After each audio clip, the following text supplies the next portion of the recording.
신명기 29장 2절 자막을 참조해서 저와 여러분이 한 절씩 교독합니다. 제가 2절, 여러분 4절 읽으시면 됩니다. 신명기 29장입니다. 모세가 온 이스라엘을 소집하고 그들에게 이르되 여호와께서 애굽 땅에서 너희 목전에 바로와 그의 모든 신하와 그의 온 땅에 행하신 모든 일을 너희가 보았나니. 4절 그러나 깨닫는 마음과 보는 눈과 듣는 귀는 오늘 여호와께서 너희에게 주지 아니하셨느니라. 7절 너희가 이곳에 올 때에 헤스본 왕 시온과 바산 왕 옥이 우리와 싸우러 나왔으므로 우리가 그들을 치고. 10절 오늘 너희 곧 너희의 수령과 너희의 지파와 너희의 장로들과 너희의 지도자들과 이스라엘 모든 남자와. 11절 너희의 유아들과 너희의 아내와 및 내 진중에 있는 객과 너를 위하여 나무를 패는 자로부터 물 깃는 자까지 다 너희의 하나님 여호와 앞에 서 있는 것은. 아멘. 오늘은 신명기 29장 1절에 13절 말씀으로 하나님 앞에 서는 언약 공동체라는 제목으로 말씀을 함께 나누기로 합니다. 신명기는 단지 시내산, 40년 전에 시내산에서 맺었던 시내산 언약을 반복하는 것이 아니라 이 신명기 자체가 모압 언약입니다. 왜냐하면 모압 그 지역에서 맺은 언약을 갱신한 겁니다. 29장 1절 말씀은 특별히 5장에서 28장에 기록된 모압 언약에 대한 확증입니다. 29장에서 또 40장까지, 29장부터 34장은 이 언약이, 이 모압 언약이 공동체 미래에 어떻게 적용될 건지에 관한 기록입니다. 즉, 언약을 갱신하고 있는 거예요. 그러면 이 본문을 통해서 우리가 믿고 의지하는 하나님은 어떤 분이십니까? 2절 말씀입니다. 2절 모세가 온 이스라엘을 소집하고 그들에게 이르되 여호와께서 애굽 땅에서 너희의 목전에 바로와 그의 모든 신하와 그의 온 땅에 행하신 모든 일을 너희가 보았나니 라고 말씀하고 있습니다. 2절, 3절, 5절을 읽어보면 우리 하나님은 이스라엘의 눈앞에서 수많은 기사와 큰 기적을 과거에 보게 하셨다는 것을 알 수 있습니다. 또 그들이 광야 생활을 하는 동안 의식주 염려하지 않을 정도로 세밀하게 보살펴 주셨습니다.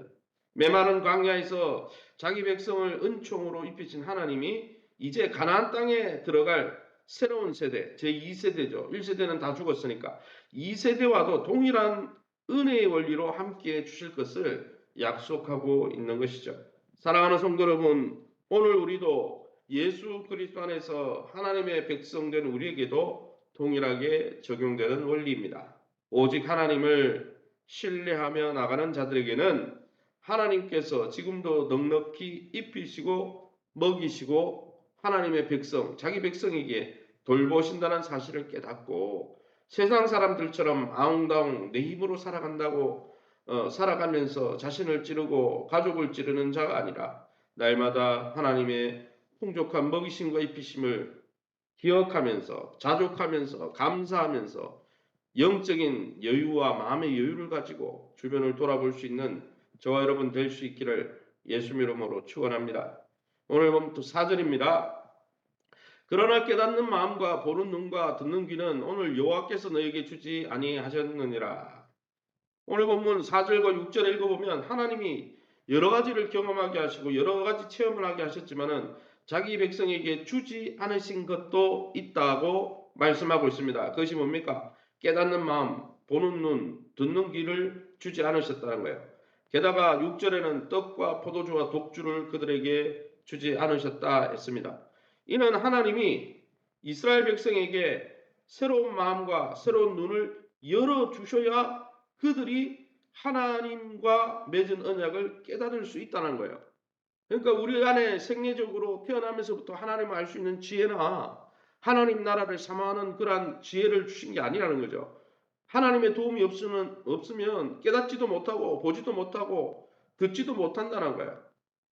오직 하나님만이 이스라엘과 맺은 언약을 맺은 하나님이심을 하나님만이 깨닫게 하실 수 있다는 거예요. 성령만이 깨닫게 하실 수 있다는 것이죠. 오늘 우리 삶에 하나님이 허락하지 않은 것들이 무엇입니까? 하나님은 우리에게 없는 그것들 때문에 약할 때 강하게 하시는 하나님이 하나님이 오히려 우리에게 없는 그것 때문에 더 우리의 삶에 깊이 개입하시면서 무언가 더 깨닫게 해주시려고 하는 하나님의 특별한 은혜요 섭리임을 믿고 확신하면서 내게 없는 것들 때문에 불평하는 자가 아니라 그 없는 것 때문에 하나님이 더 역사할 것을 믿음으로 바라보며 하나님을 신뢰하시기를 예수님 이름으로 축원합니다. 10절 11절입니다. 오늘 너희 곧 너희의 수령과 너희의 지파와 너희의 장로들과 너희의 지도자와 이스라엘의 모든 남자와 너희의 유아들과 너희의 아내와 및 내 진중에 있는 객과 너를 위하여 나무를 패는 자로부터 물 깃는 자까지 다 너희의 하나님 여호와 앞에 서 있다 했습니다. 무슨 말을 하려고 하는 것입니까?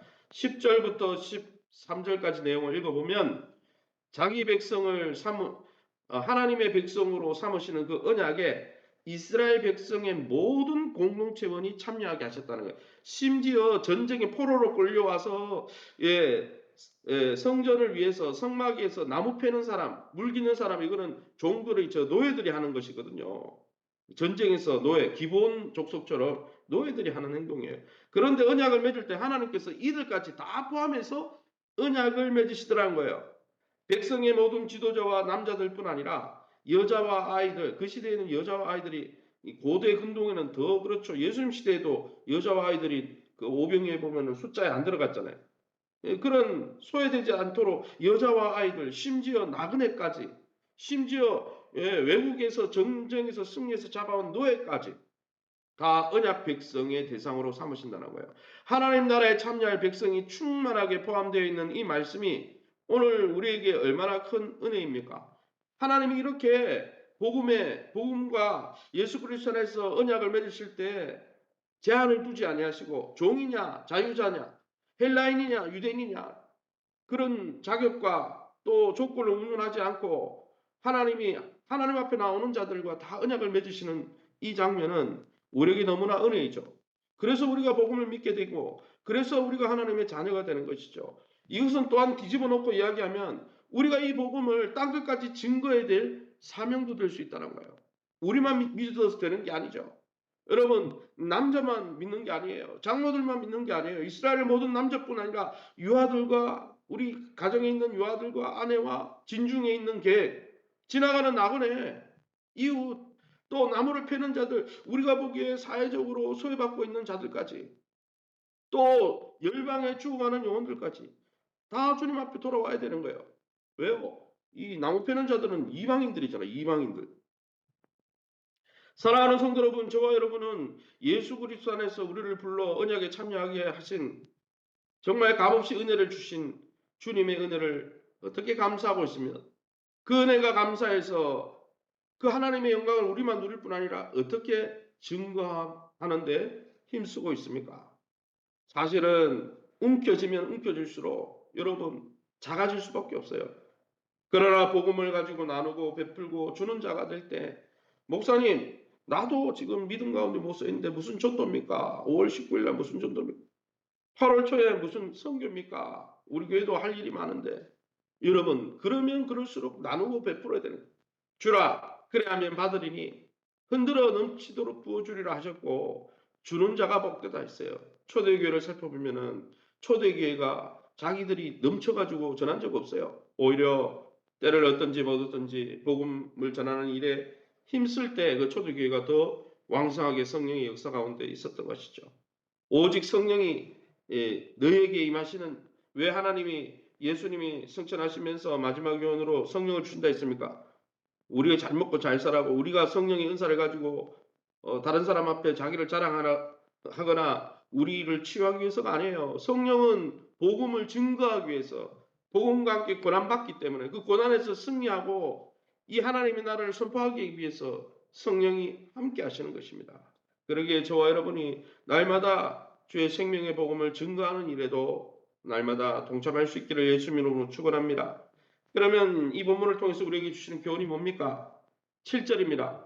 너희가 이곳에 올 때에 헤스본 왕 시온과 바산 왕 옥이 우리와 싸우러 나왔으므로 우리가 그들을 치고 라고 말씀하고 있습니다. 무슨 말입니까? 7절, 8절, 9절에 읽어보면 언약 말씀을 지켜 하나님이 왕이 되시고 하나님이 통치자가 되셔서 나를 다스려 주시옵소서.